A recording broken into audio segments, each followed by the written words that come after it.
The blanket and the pillow that Heather had was really the godsend. And with a lot of argument too, she ended up giving the blanket to us, and we kept arguing, saying, "No, you take it." And she could see that we were hurt a lot worse and made us take it. This is the Adventure Sports Podcast, where we talk to athletes, adventurers, and business owners from around the world of adventure sports. Whether you're climbing Mount Everest, starting a bike shop, or getting up off your couch to take your kids hiking for the first time, we want you to have the motivation and inspiration you need to chase that next adventure.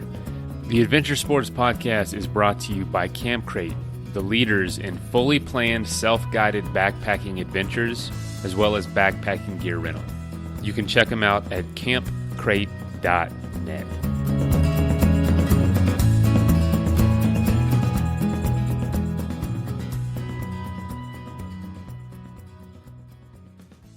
We talk to a lot of families on this show that are traveling together or doing adventures together, basically doing something out of the box.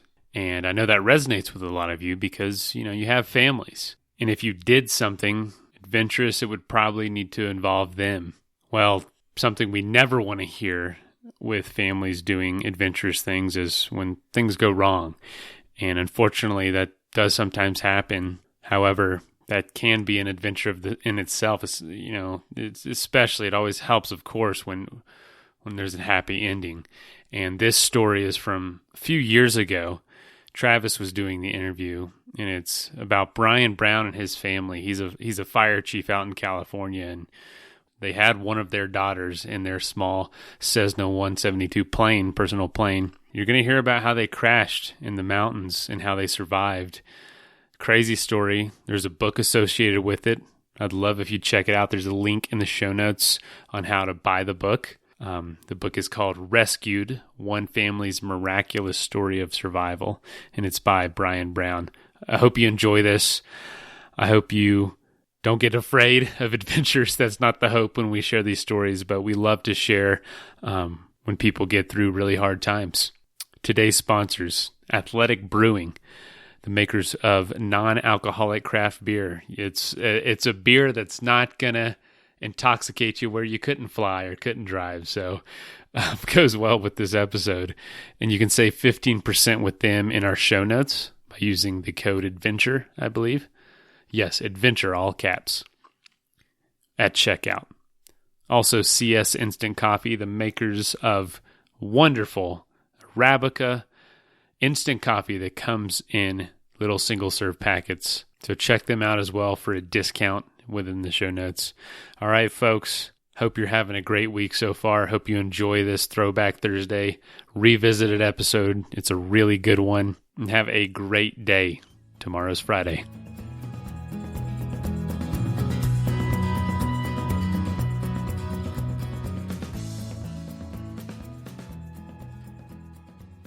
Hi, and welcome back to another episode of the Adventure Sports Podcast. This is Travis.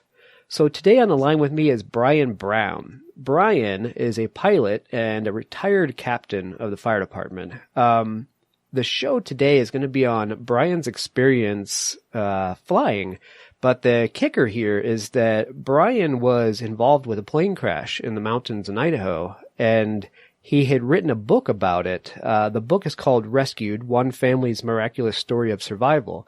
And it really is a pretty crazy story, and one that you guys will definitely enjoy. So, Brian, let's jump into it. Welcome to the show. Thank you for having me. Yeah, good to have you. Yeah, glad to share our experience. Absolutely. Well, I'm glad you're around to share it with us. Okay, so let's jump in a little bit. We like to get a little bit of background on our guests. I understand you've been flying for quite some time. You started flying at 16? Yeah, I actually started at 16 years old. It was kind of interesting. My sister used to play softball, and right next to the softball diamond, there was an airport in the little town of Rio Linda where we lived. And so I would sit there and watch her play softball. But in fact, I really watched a lot of times the airplanes flying overhead, getting ready to land at the little airport right next door. And I was probably actually only around 10 years old then. And at that time, my dad was still an active pilot. And he actually took me over to the airport at the end of one of the softball games and had, paid for one of those introductory flights, for, I don't know how much it was back then, but anyway, it was for about a half hour. And the pilot let me take the controls, and I'll tell you, from that point, I was hooked. And it just didn't take much else to keep me from wanting to do that at that point. Such an amazing experience for your first time, isn't it? Oh yeah, and especially at this too, I was just excited out of my skin, Yeah, when you get up there and the pilot says take the controls, you're kind of thinking, what? What? Why would I take the controls there? Are you sure you want to trust me with this plane? But I mean, just to keep a small plane like that level in flight is obviously a simple task, and you have somebody there backing you up. But it's such an amazing experience to be able to grab those controls and take flight for the first time, because it's something that so many people don't get to feel for themselves. Oh, absolutely. And, I try and do that still today is, when I'm flying and I take somebody up, I'll let them take the controls. And like you said, in most planes, there's actually a set of controls on both seats. So, the pilot can always totally take over the airplane at any point in time. So there's never really any hazards. So that was when you were young, at 16 years old. And I understand it took you a little while to be able to become a private pilot, to get your license. Had you just kind of flown off and on leading up to that? What took so long to actually to get your license? Oh, that's exactly right. It's kind of expensive. And, so, I mean, it's a hobby. If, you want to get into it, you need to make sure you want to stick in it. It's because you will spend some money to get started. And that's exactly my case. I started at 16 and was going at a pretty good rate. And then, I was actually paying for it all myself. My folks didn't pay for it. I had to pay for it out of my own pocket, which made it a little bit harder. And, you can't, at that point, you couldn't actually have your license until you were 18. And I ended up getting married at a very young age at 18 years old. And there, you can kind of tell where my finances went at that point. They get refocused, don't they? Exactly. So I had to stop flying for a while then. And then I actually started back up again, in my 20s. And, same thing, was just kind of chipping away at my license, and it was just very difficult finance-wise to keep going. But again, I had enough of a drive to keep doing it, all the way up until a little bit before I was in my late 30s. And then my wife had actually, for one Christmas, had just handed me, a fairly good sized check and said, you need to finish your flying. You've wanted to do this your whole life. And, so, I mean, she essentially just financed, had pocketed money away and financed the rest of it and helped me get my license done. Oh, that's such a sweet present. That's nice of her. Yeah, it really was. And then, it didn't stop there. On my 40th birthday, she bought me my first airplane. So wow. Yeah. And I always, I do a lot of speaking engagements actually for flight safety now. And I'll usually kind of start off with that when I introduce my wife in the whole story. And, the very first question is, wow, does she have a sister? Yeah. Because everybody knows it is pretty expensive of a hobby to do it, and then to have a spouse that's that supportive is almost unheard of. So she's really been awesome. Wow, that's great. That's amazing. All right, so you finally end up getting your pilot's license after all that. I can understand it is cost prohibitive, and like you said, if you're wanting to dabble in it, you really need to either decide whether you're going to jump in the pool or stay out of the pool, because it's not something you take lightly. You don't just get a pilot's license and maybe go rent a plane every 3 months when you can afford it. It's just not worth it at that point. So you dive in with both feet at that point. Right. Okay. So you get your pilot's license, and you had been flying for, I believe, about 10 years prior to the incident we're going to talk about. Is that correct? Yes. Okay. All right. So let's go into it. You guys live in California, and you were going to be getting on your airplane Memorial Day weekend 2012 and heading with your wife and your youngest daughter to go see your oldest daughter in Mountain Home, Idaho. So tell us what it is you were going to be doing, and then walk us through the stages of this trip that led up to the event. Yeah, that's exactly right. We were flying out to see our oldest daughter, Tabitha, in Mountain Home. And, this trip is equal to, I would say, basically, getting in your car and taking a 4-hour drive to an amusement park or something like that. It's about a 4-hour flight, and it really should have been pretty routine. We had started off that day, we had perfect weather. I did get a weather report before we took off, and so I actually knew there was some weather hanging around the Owyhee mountain range, which is it sounds like Hawaii, but it's Owyhee mountains in Idaho, and they kind of border the Oregon and Idaho state line. They're real similar to the Sierra Nevadas in California. So I knew I had mountain ranges to go over, and I did know that there was weather kind of hovering over the Owyhee mountains, but it was also reported to be moving towards the east. And then, with my thinking, I thought, well, that's actually perfect. We're heading east. By the time we get there, it'll be gone. And at the rate it was moving, that should have been the case. As we progressed through that flight, we actually did start to see some weather over the Sierra Nevadas, enough to where I felt like we needed to stop anyway for a fuel stop and bathroom break at Sierraville, or excuse me, Susanville, which is just on the other side of the Sierra Nevada mountains. And so we did make that stop and got the weather report, and the weather was still reporting the same thing, that there was weather over the Owyhee mountains.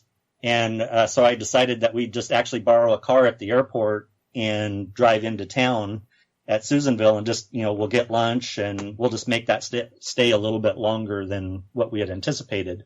Now, I want to point out, you guys were flying VFR, which is visual flight rules, so you didn't have the instruments, the weather instruments that we would think about on larger aircraft to be able to see the storms and navigate through something that you can't see through, right? Absolutely right. Yeah. Sorry for leaving that out. Yes, I VFR pilot, and so I was flying visual only, and so I absolutely had to have visual rules and visual guidelines to be able to continue the flight. And so with all that information, I never did fall out of that, the visual flight rules, but we were right at that edge, really. We ended up staying, like I said, for lunch and a little bit of a bathroom break, and definitely stuck around quite a bit longer, about an hour longer in Susanville, waiting for the weather to actually change our direction. And it finally did. We took off again and headed for pretty much direct for Mountain Home, Idaho. And as we got probably about 30 to 45 minutes from Mountain Home, I could see that weather up there. It still hadn't really moved as I'd hoped, but it wasn't really producing any rain. So my thought was, well, I'll stay visual. I'll go underneath it, underneath the weather, and we don't have that much further to go. We should be fine. And so we had progressed on. We got past the weather front, or across the weather front, and it started raining so hard I actually couldn't see through the windshield. And so at that point, it was very obvious I couldn't continue forward. So I made an abrupt 180-degree turn to get out of the weather, and then hit my GPS unit has a direct to button, which kind of gives the 5 closest airports to me. And the closest one it gave was Rome State.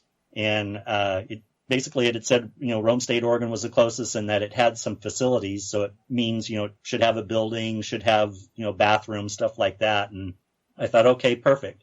And so we headed for Rome State.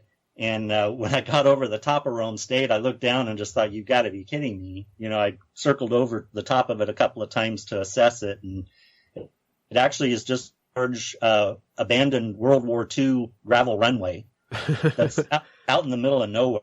I mean, the closest town is about 35, 40 miles away. There's no buildings, no nothing. And, I think that, with the exception maybe of an errant coyote or something that was out in the field. And I ended up putting the plane down there anyway, just because at this point it was like, it's better to be on the ground and not safe than up there in the weather. So I put the plane down pretty gently there on the gravel runway.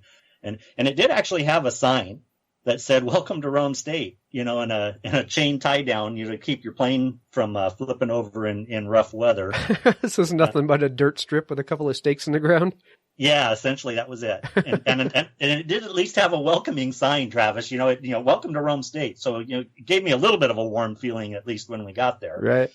But again, that was where we were. And, I told the girls at that point too, and actually at that point, cell phone service, none of that stuff was is working very well there because we're pretty much out in the middle of nowhere between Oregon and Idaho and California area.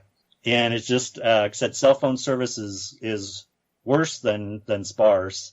And I told the girls that we're probably going to end up staying there the night, because I didn't know if the weather would change well enough for us to continue on with the flight. And, we'd already burned a lot of day over at Susanville. And so, again, I went through the process. The girls had asked me, well, what's it going to take to continue? And I said, well, I have to have daylight. I have to have no weather.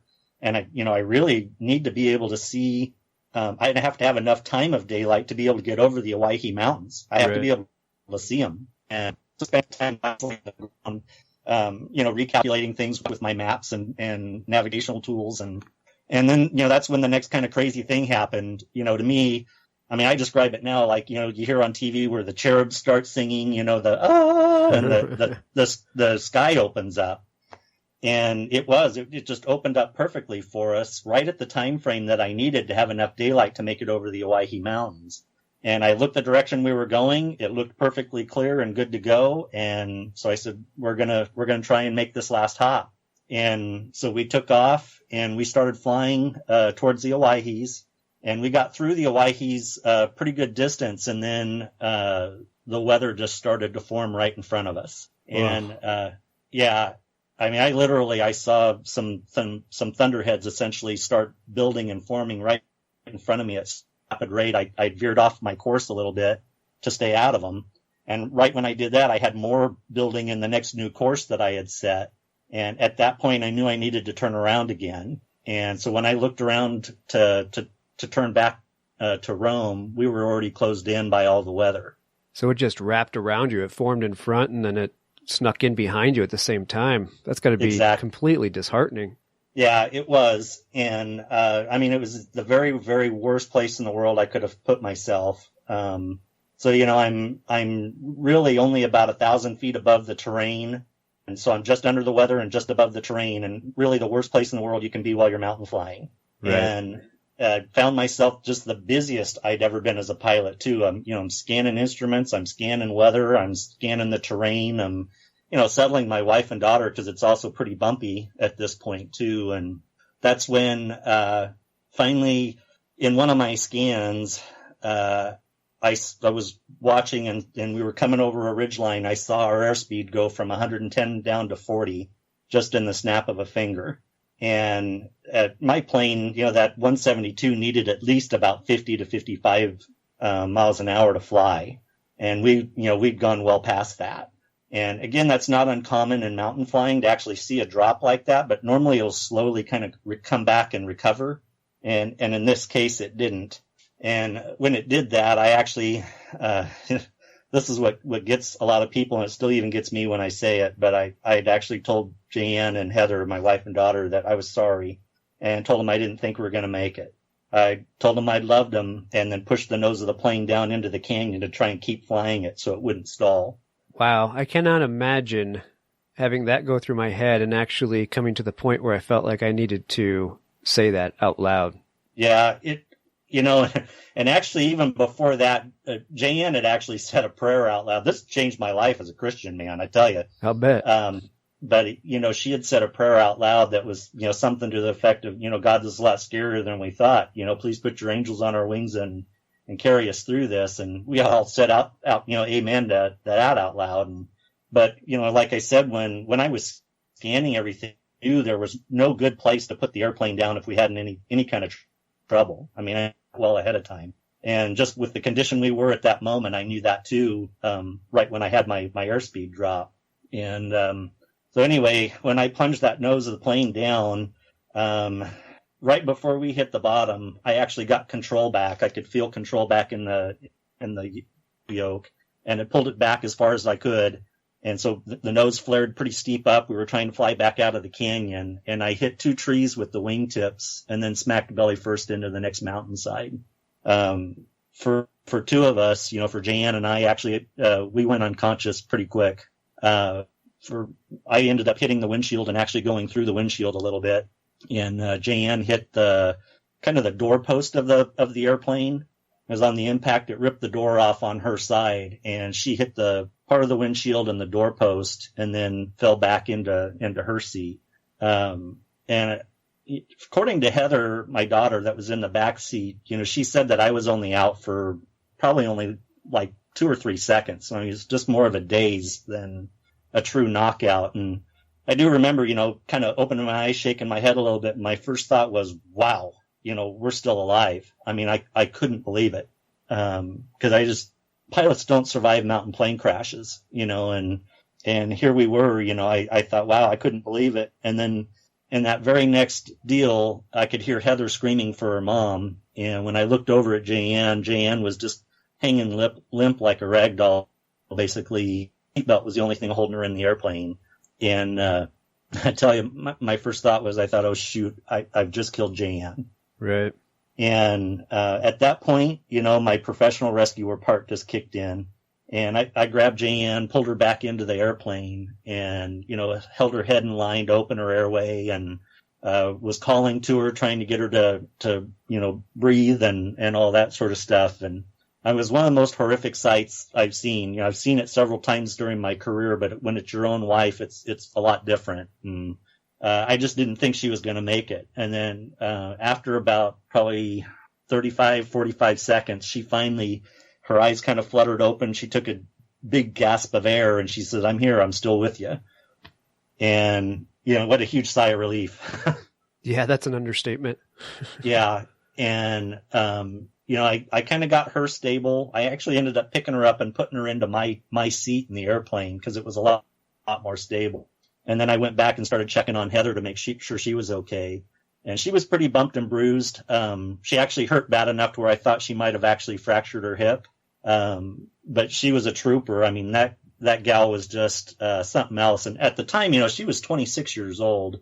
So, I mean, young woman, but still, I mean, she really held it together based on everything she had seen and what she had gone through. And at that point, she was actually helping me gather stuff together, extra clothes and things that we actually could reach, because most of the plane's contents slid deep into the tail cone of the aircraft. So most of the stuff was really tough to retrieve. But one of the most key things she got was my portable aviation radio. And, I was able to turn that on and check to make sure that my emergency beacon was working. And, thankfully it was. And from that point, then I got out of the plane, made sure it was stable and that it wasn't going to slide down the mountain anymore. And then made a decision that wasn't real popular with Heather. At this point, Jeanne doesn't remember a lot of the crash. And she was out of it that evening. But what I told Heather was that I was going to try and hike up the mountain about 300 yards and try and transmit a mayday with my radio. And based on how I looked, and, I didn't know how bad I'd actually looked, but she just had nothing to do with that. She says, you're not going to make it back. You can't do that. And I argued with her to the point where it was like, I've got to try. And I did end up trying to transmit that mayday with obviously with no success. And, during that time, climbing up the mountain and trying to transmit that mayday, our situation got a little bit worse. It started snowing.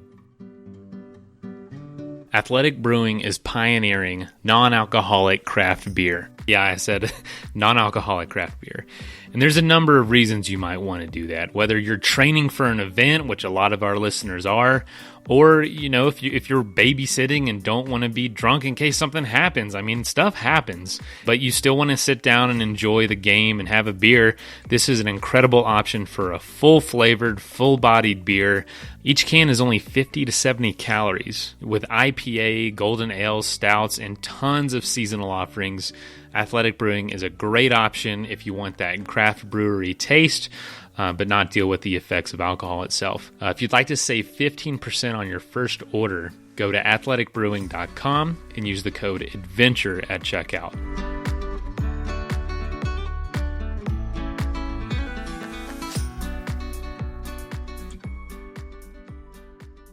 Now I'm kind of thinking, okay, now I've got to try and keep us warm.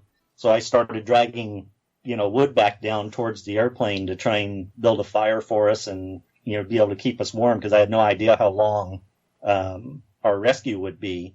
And well, and you guys were in pretty light clothing. You had left a warm climate in California expecting to land in a pretty warm climate in mountain home. So you weren't dressed, for the snowy mountains that you ended up crashing in.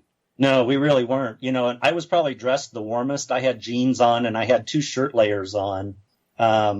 But the girls, you're right. They were dressed like California girls, capri pants. So very thin pants, short legged, with sandals and thin blouses on. And, Heather had a pillow that she always traveled with. So we had that too. And then whatever, clothes Heather was able to, get that didn't slide deep into the tail cone, she actually put all those on. But we were dressed pretty thin. We were dressed like Californians, and something, if I could do it all over again, I'd definitely have done something different there. Yeah. Well, you talk about things sliding into the tail cone, and I think the first thought would be like, well, you have luggage with you and everything, right? But if you imagine a plane, you have the cockpit of a plane, and you had mentioned the 172. So you were flying a Cessna 172, which is essentially the Chevy Nova. I think I just dated myself, but it's the Chevy Nova or the Honda Civic of airplanes. If you live near a local airport and there's a plane going overhead and you look up, there's probably about a 50% chance it's a Cessna 172. It's probably the most common high wing single engine aircraft out there, right? Very right. Yes.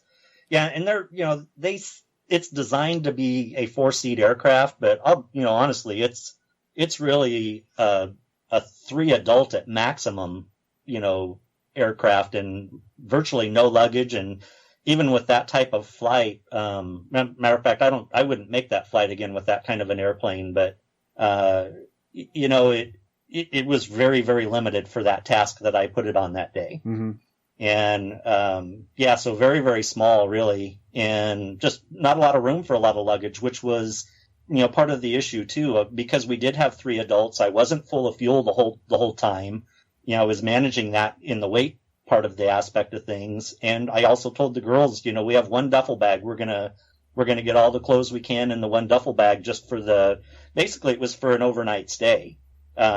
So we really didn't need a lot of clothes. And, so anyway, I had them, pack as light as possible. We just really didn't have that much. The blanket and the pillow that Heather had was really the godsend. Because with all the clothes that Heather put on, she actually took the pillow and, took it apart, put the pillowcase over her legs, and then bear hugged the rest of the pillow. And with a lot of argument too, she ended up giving the blanket to us, and we kept arguing, saying, no, you take it. And she could see that we were hurt a lot worse and made us take it. And the other part where she was just such a trooper was, I knew we both had head injuries that Jan and I did. And I asked Heather to actually do a roll call about every 10 minutes throughout the night, to call our name out and make sure we didn't fall asleep. Because my fear was our head injuries were so bad, if we fell asleep, we wouldn't wake back up. And then on top of that, we were all dealing with hypothermia too at this point with the snow. And, I actually, had a little bit of success with the fire, but not to the success I would have liked. And there's an interesting story about that in the book. Not one I'm overly proud of as a career fireman, but anyway, it was a real challenge to try and keep us going throughout the rest of the night. And, so then, with that roll call going on, we crashed it at about 9:00. So it was right when the sun was just starting to go down, and, or a little bit before 9. And then, so this roll call went on from basically 9:00 until about midnight. And this is when the most real miraculous thing happened. So it's cold, quiet, and just dark in the mountains. And out of that dead silence, one of our cell phones started ringing. Now, I live in kind of a remote area here in California, and my cell phone service isn't that great. As a matter of fact, when I sit in my living room, I'm lucky to get a cell phone call out in my recliner. But we were deep in the mountain canyon in Idaho in a snowstorm, and phones weren't working anywhere else, but it happened to manage to work enough to get a phone call. And it really shocked us. We probably sucked all the air out of the cockpit, when we gasped when we heard the phone ring. What is that noise? I was not expecting that. Yeah. And it happened to be Tabitha. She was trying to find out why we hadn't made the destination yet. And of course we didn't know that at the time. We knew that later. But in that phone call and the stir, Heather was able to, the phone lit up the cockpit, the face of the phone did. And Heather was able to dive down into the floorboard of the wreckage and find the phone, because in fact we didn't even know we had them anymore. Everything went strewn all over the place, and so Heather was able to find that phone and my phone. And it's kind of a cute part of the whole thing is both Jan and I, a little bit of our, we tell Heather, we'll call Tabitha back and have her call 911. And Heather's looking at us, the heck with that, I'm going to call 911 myself, and bless her heart, she did. She waved the phones around kind of like a cheerleader trying to get signals on them because they didn't have any signals. And she was able to get a signal enough to dial 911 and get it to connect. And I'll never forget that, and hearing the dispatcher's voice over the speakerphone on that phone saying, "This is Hawaii County 911, what emergency?"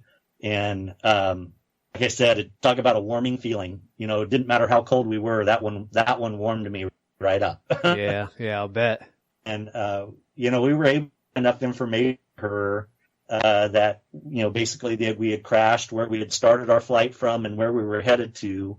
We had no real good idea where we were at that point because I veered my course a little bit from the storm, and but we were able to get who we were and about where we were, and then our phone call dropped. And so it kind of went that way again with Heather doing the roll call, and all that sort of stuff went on for the rest of the night.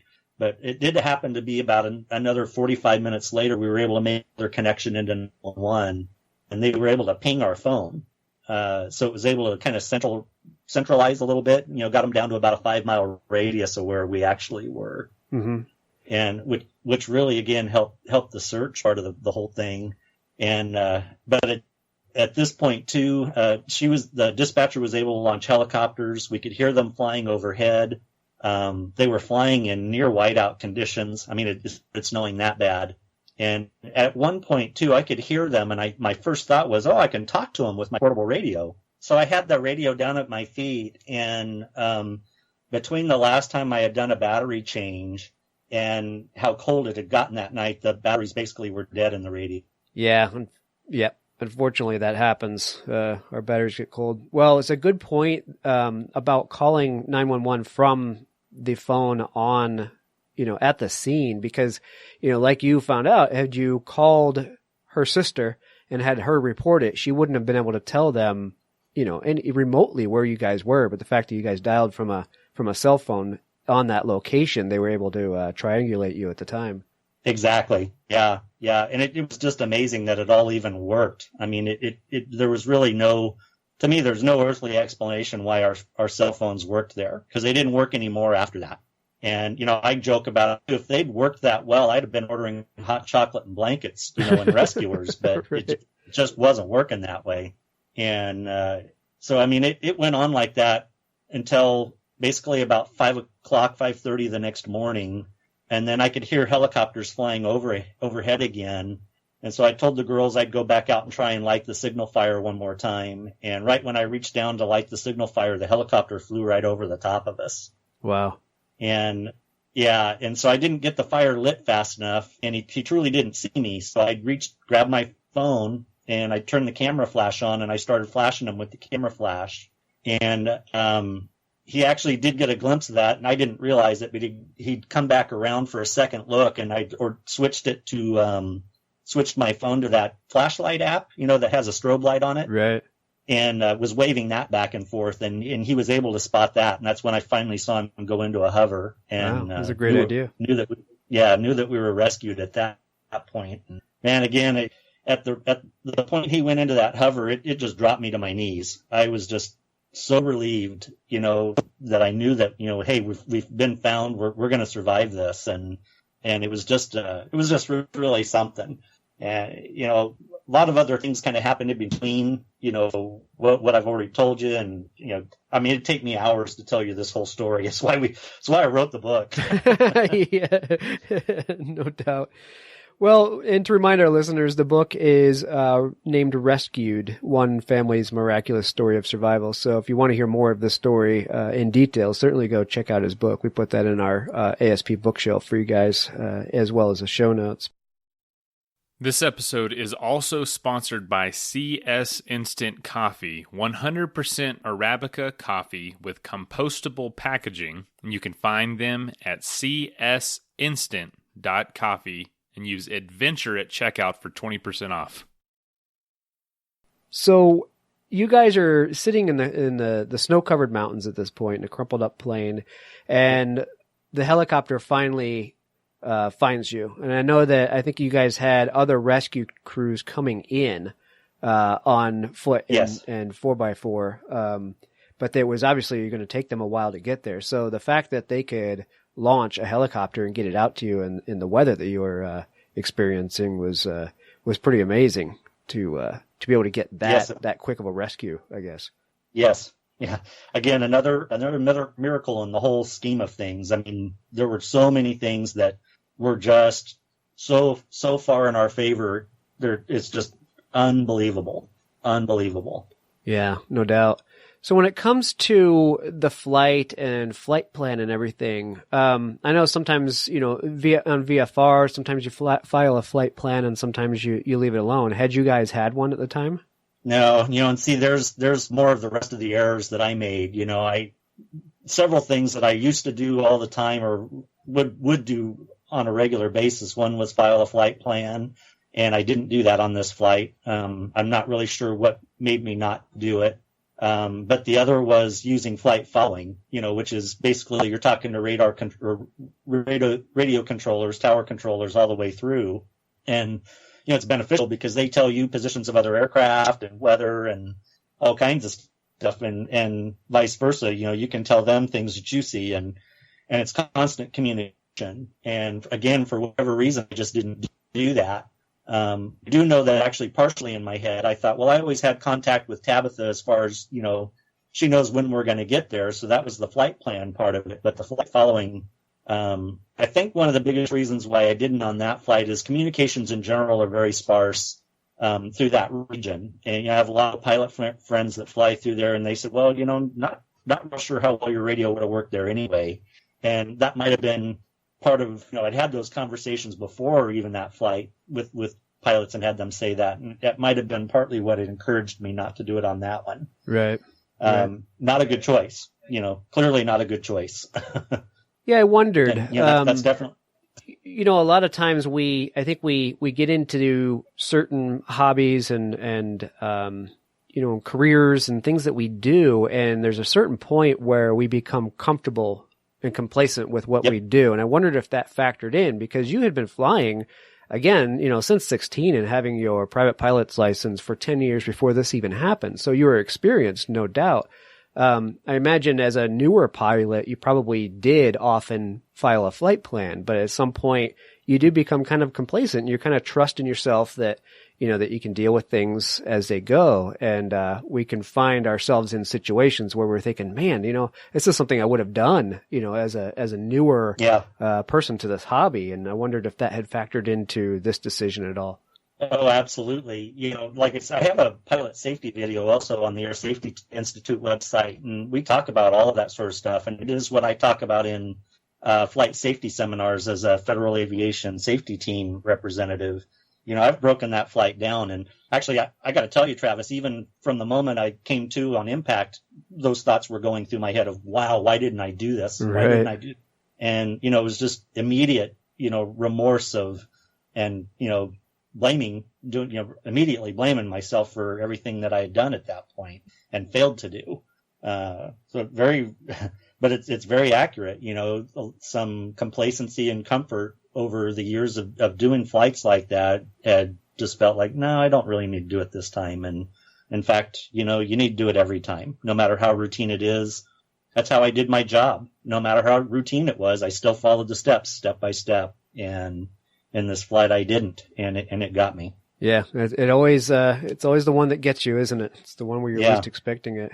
Well, and being in the Idaho mountains, like we said, this is spring. We're talking about Memorial Day weekend. The mountains still had snow in them, obviously, as we're talking about it snowing. How were you prepared as far as survival? And I know you had a lot of experience with ascertaining, the medical condition of people in your career. Right. How are you? Did you have survival training, or how were you prepared for that physically and mentally? Well, I had a lot of training, survival and just all kinds through the fire service. I'm actually a fire master instructor, so I actually covered a lot of different areas of training. Took a lot of different areas of training since I could teach it. So I had a pretty good idea of what I was doing in regards to that. I took some ridicule for that, especially in the Safety Institute video, that I was ill prepared for it. But in fact, I had some equipment, not a lot, because again, we're talking about a Cessna 172 and I'm trying to manage weight. Right. But pretty much all of my equipment slid so deep into the tail cone, I couldn't get it. And that was the frustrating part, So what I've really learned out of that too is I actually have a fishing vest that I have now that I can either wear or I can strap it right over the back of my seat. And all the pockets are filled with all my survival gear. And in fact, I actually prefer wearing it rather than slipping it over my seat, because if I have to leave the aircraft, then I at least still have it. And so, as far as answering your question, though, I mean, I had enough knowledge to be able to keep us warm. I mean, I knew how to get a fire going. I knew how to do just some basic, shelter building and stuff like that if we'd have needed it for the long haul. And we were able to gather enough food and water from what was in the airplane to have kept us sustained for a while. Our biggest issue would have been injuries. And really the very, very biggest issue was hypothermia. That quite nearly killed Jan. Yeah, and I think your medical training and your line of work probably factored heavily into the survival of you guys, of your family out there. I think that went a long way for sure. Yeah, I think it definitely helped. So normally on our show, we try to inspire people to go out and do some of these things, but I do like to share these things at the same time because these are things that can happen. And bringing up something like, a bunch of your equipment getting stuffed deep down into the tail of that aircraft, that's not something you can really ever plan for. No. It's something that happens. And, unless you have tools to sit there and cut the aluminum siding of that plane away, you couldn't have gotten, the body width of a human back in there to retrieve it. So, with all that said and disaster, as we're speaking of, what are some words of encouragement that you might have for people? We don't want to scare them away from flight. I know you're back flying. It didn't scare you away from flight. So let's bring it around that way and, maybe some words of encouragement to go out there and start the hobby of flying and get your license. Oh, you bet. And again, we're talking about flying standard aircraft. There are other licenses out there. There's sports pilots licenses for flying stuff under 100 horsepower. There's licenses that, you can fly ultralight planes. You can still get the joy of flight. There are so many categories out there that aren't quite as expensive as flying, your standard aircraft that, I definitely say start there, definitely start there and see if you even like, getting off the ground. Some people, figure it out pretty quick right from that point. Once they've left the ground, it's like, nope, don't want to do this. Like me with skydiving, I won't do that. My mind says I'm not jumping out of a perfectly good airplane unless I absolutely have to. It's just not going to happen.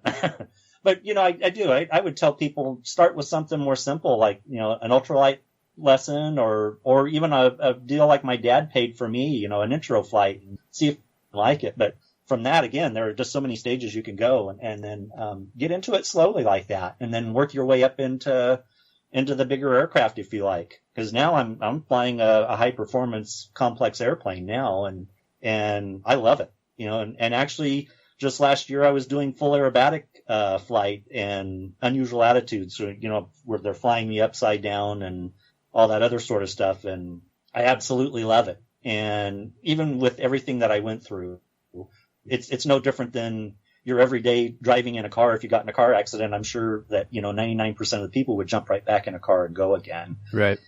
And that's what this is about too. We had a very traumatic thing. We survived. I've learned a ton.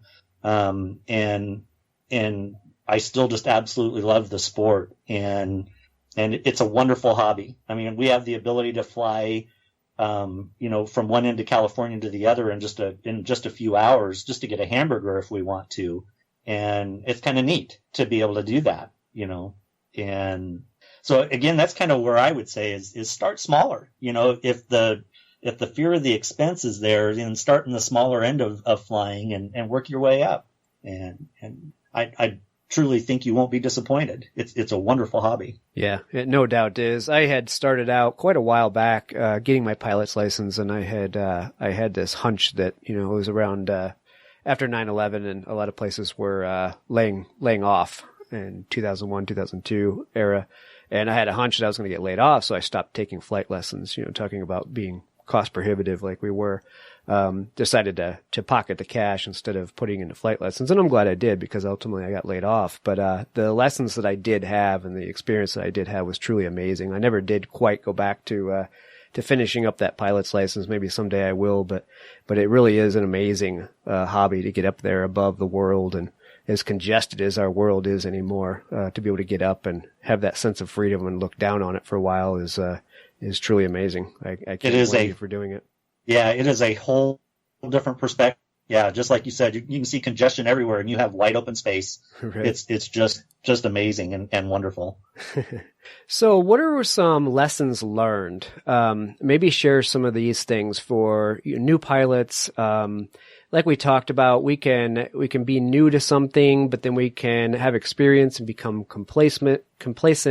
But then we can come out the backside with that complacency and that experience tied together to really have a well-rounded understanding and knowledge and experience of a hobby. So now that you're kind of on this side, I mean, you've been a new pilot, you've been flying for quite a while, you've crashed a plane, you've gotten back on the horse. What are some lessons that you've learned that you might be able to pass down to other pilots or newer pilots, either from the flight perspective or preparation, or even being prepared for a survival situation if you find yourself in that situation?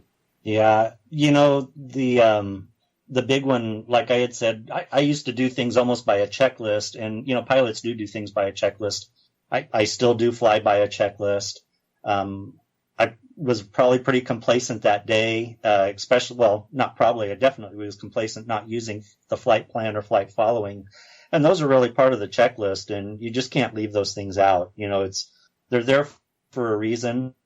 I've actually added a personal checklist, and that has more to do with my overall well-being. Am I even feeling good that day? Do I have a stomach ache? Does one of my fingers hurt? Is there anything that's distracting me, from my job at hand of flying this aircraft? And same with like the skill level. Even though I've got a certain amount of training, hours, all that sort of stuff, and when was the last time I flew at night? When was the last time I flew in a heavy wind day? You keep all those things logged, and that's part of your personal well-being checklist too. And if you're outside the parameters on those, it's been probably past more than 60 days since you've done a flight like those types, high wind or night or something like that, just unusual, you probably shouldn't go. You should probably wait and fly with an instructor in those times again, and get yourself current in all of those conditions and make sure that your own personal checklist is up to speed. And then, so that's just you in general. And again, flying just by your checklist is really a good procedure. You need to just stick with that. And then on the emergency aspect of things, have a safety kit with you, for first aid and for some parts of survival, just some very basic tools, but not just basic tools that you know how to use. Bless my family's heart, for my birthday and Christmas over the last few years, I've got every survival gadget you could probably imagine. I'll bet. And, some of them I opened and looked at and it's like, man, I'm not sure I know how to use this thing. And I took it out and figured out how to use it. And that's what I recommend to you too. If you buy something like that, take it out, figure out how to use it. And, before you're in the stress, when you're in the stress of that situation, that's just one more thing. that you have to battle. So, have some tools available, have tools that you're familiar with, actually use them, and, try and keep them light and keep them simple inside your kit.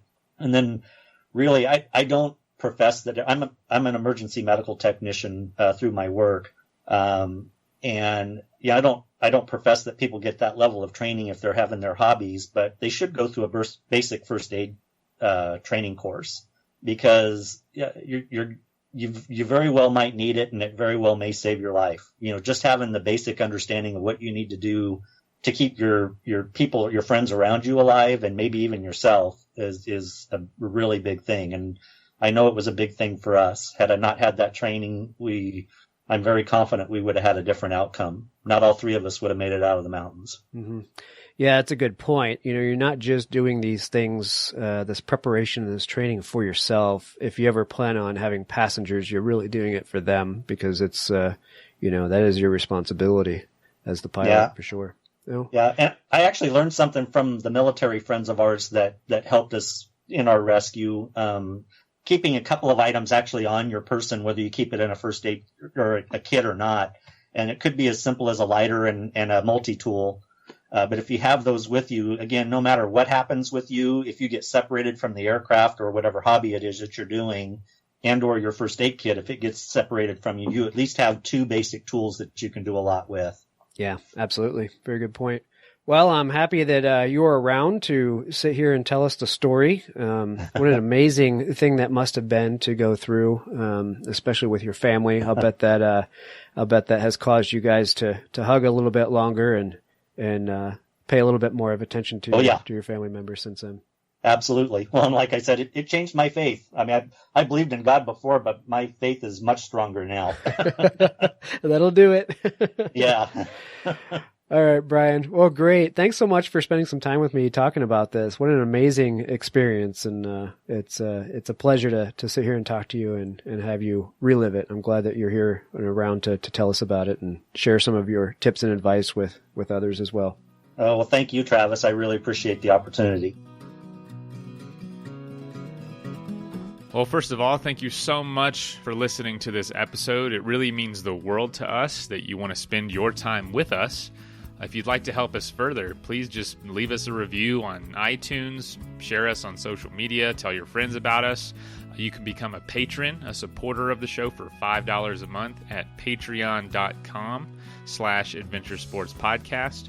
And if you know somebody that would make a good guest, reach out. We're always looking for good adventure and outdoor stories. And lastly, thank you to our sponsors, whose messages follow right now. Athletic Brewing makes the best non-alcoholic craft beer. Go to their website at athleticbrewing.com and use the code in our show notes to save 15% on your first order. After all this adventure talk, if you're needing some gear yourself, but you need some advice before buying, go to backpacktribe.com, where you can ask questions to the owners who have experience with all the gear, as well as all of it for sale right there on their website.